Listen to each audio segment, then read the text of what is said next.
Yo, what's good, everybody? Welcome back to the channel. And so I wanted to talk a little bit about Sprint in this video.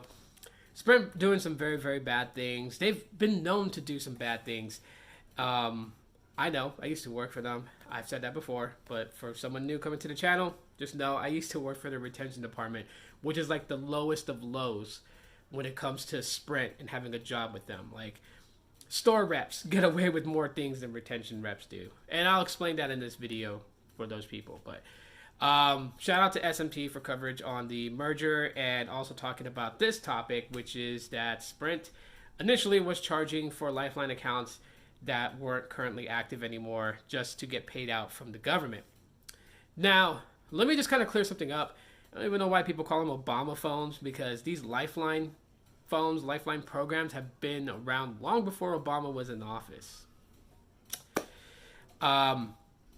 However, yeah, so if you don't know what a Lifeline phone is, basically, if you have anything like, if you get any type of government assistance like food stamps, disability, Medicaid, Medicare, whatever, insurance, you can qualify for a phone that you would get. It would allow you so many minutes and so many text messages. And it just allows you to stay connected to family and, doctor's appointments and things like that. So it's like one phone per household. So it's not like if like you are a parent that has like 5 kids, it's not like you can get like 5 Lifeline phones. It's only one per household. But yeah, so Sprint was has a contract with the U.S. government to provide these lines, and they would get paid out X amount of dollars for X amount of accounts.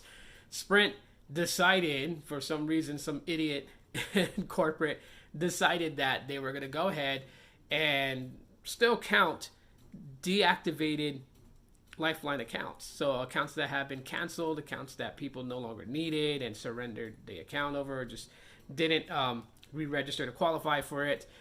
Sprint was still counting those as active accounts to get paid X amount of dollars from the government, and they got caught doing that. Now that does jeopardize the merger between T-Mobile and Sprint.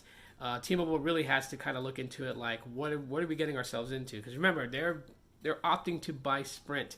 They're going to kill the Sprint name. It's going to be called the new T-Mobile, and they will have access to Sprint's infrastructure, basically giving them what they need to pretty much, in a way, launch 5G. I mean, T-Mobile can launch 5G without it, but they want certain things from Sprint's infrastructure to be able to launch 5G, and of course make themselves a top contender. Now, I'm not really covering the merger of this, I'm just telling you guys that, but Sprint has done some very underhanded things. I do have a mini series, Sprint Insight, which I give people insight as to the inner workings of Sprint's business etiquette and their mentality.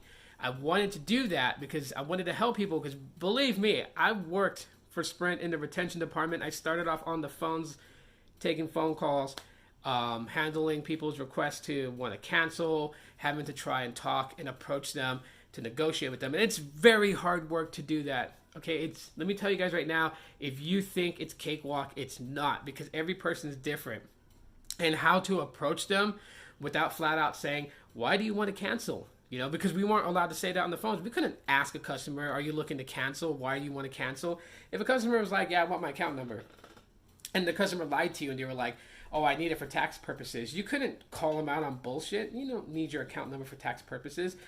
The only time that we ever had a shining chance was when another carrier made the mistake of talking for the customer. That's the time that we could literally tell them, like, hey, we know you're not the customer. At this time, the customer does need to call back in because the security of the call is compromised. And trust me, that pissed off a lot of customers who didn't want to talk to a retention agent and wanted like an AT&T rep to talk for them. But companies are not allowed to do that. AT&T cannot talk for a customer they're trying to port it into their services. They can't do that. That's breach of security. So, yeah, it's all kinds of crazy things that happen.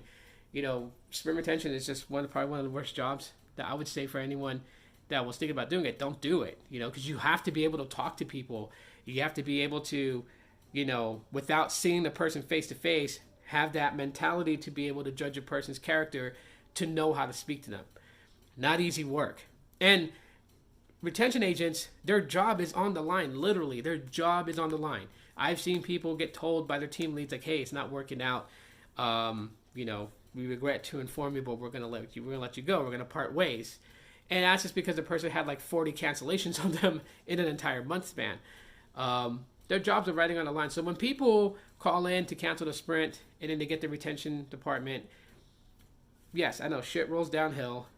The retention department literally is the giant glove that catches the shit ball. You gotta understand, like, yes, they all know Sprint's bad reputation, and Sprint does handcuff them on what they can and cannot do. Like, for one, I will confirm this. When you call in and you're like, I want to get my iPhone unlocked, or I want to get my Galaxy S9 or S10 unlocked, retention does not have the option to unlock. The reason why is because when they did have that ability to just click to unlock it on their system, to send that signal out to that phone, to let that phone know it can accept a different SIM card, a lot of agents were abusing that. They were not doing it properly, or they were doing it when they shouldn't have. And so to contain that, an entire department was created that handled the process of unlocking smartphones. But these guys, to minimize the stress that they get, they do not receive incoming calls. So there's no way that a retention agent can transfer you to the unlocking department, because everything is done by submitting an email or a case, and then that takes several days. Okay, a lot of people don't believe that. That really is. I mean, if I could walk into the call center and shoot a video to show you guys what goes on in there, you guys would see it firsthand. There would be no questions at this point. But some people don't want to believe it. But I'm just telling you guys right now, I'm validating it. That's how it works. Now, I know there's people that call them the retention and they give Sprint a bad name because they're trying to beat the system. They left the company and came to Sprint because it was cheaper to get a certain iPhone on Sprint. They got the phone. They maintained the service for 1 month, and now they want to port back out to the carrier that they came from. But they can't take the phone that they just got from Sprint because they haven't finished paying it off. And then they want to go and argue and bicker and all these things. Look, when you, like, companies, they say, we don't do contracts anymore. Right. They don't do contracts for a phone number anymore. They don't do contracts for a phone line. But they do contracts on a phone.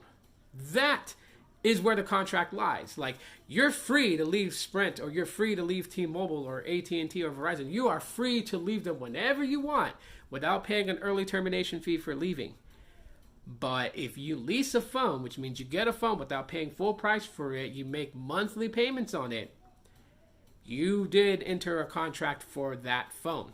And that phone still belongs to the carrier. Therefore, you're contracted into the carrier. I hate to break it down like that, but that's how it is. That's where they get people. So, like, when they started saying we did away with contracts, no. They did away with contracts so that you weren't contracted to keep a number, to keep an account with the carrier for so many years, or pay an early termination fee.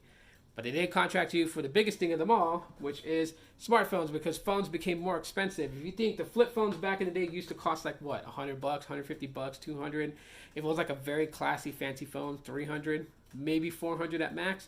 Now we got $1,000 phones. You think a company is just going to take that risk of you taking a phone and walking away with $1,000 that they're going to have to eat?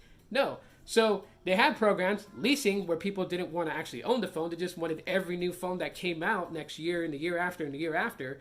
That's what the leases were for, because then you would just lease the phone. You would pay them to use the phone, and then when it was time for a new phone to come out, you can upgrade. Surrender that phone back in good working condition, and then get the new phone. Then they had installment billings. Easy. You can't pay the whole price of the phone, so they'll break it up over 24 months, and you'll make monthly payments till you own it. Simple as that, but people would try to bypass that and use that they weren't getting network coverage. Use Sprint's bad name to try and bypass that. That was pretty crazy. Look, I know for a fact that Sprint does dirty things. I know it. I've seen it. Hell, there was times where I wanted to throw my hands up in the air and just tell the customer, like, look, I hear everything that you're saying. You're agitated, but you're right. Sprint is screwing you. They screwed you. But I can't say that because it would cost my job. At the end of the day, with these retention agents, it's their job. It's how they pay their rent. It's how they buy groceries for their kids. It's how they put gas in their car to get to work every day. You know, we got to remember that. But yes, Sprint has done some very underhanded things, which is why when people make the claim that it doesn't matter if Sprint merges with T-Mobile or not, they are doomed to die. They are, because they have done so many bad practices.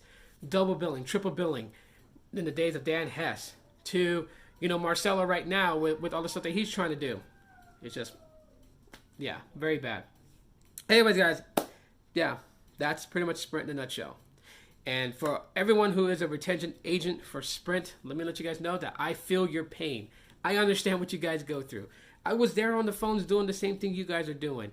Yes, I worked my way up to becoming floor support and basically taking supervisor calls, which is even worse. But I feel your guys' pain. And if you guys feel like that nobody rocks with you, just know that somebody does. That somebody knows the struggles you guys go through. And hopefully other people out there kind of take this into mind and take this into heart. You're going to hate Sprint for all its bad practices, right? Just remember, the retention agent on the phone, they're not trying to screw you. They're just trying to keep a job. So, yeah. Direct your hate directly at Sprint. That's it for now, guys. I hope you guys enjoyed what I had to talk about in this video. If you guys did, drop a like to let me know. Leave a comment. Let me know what you guys think about this video. Leave your experiences with Sprint. If you have one, you have a story to tell it in the description for other people to see it. And yeah, if you just subscribed, I appreciate that too as well. Thank you so much for doing so. Hit the bell option to know when I upload another video. And that's it for now. Talk to you on the next one.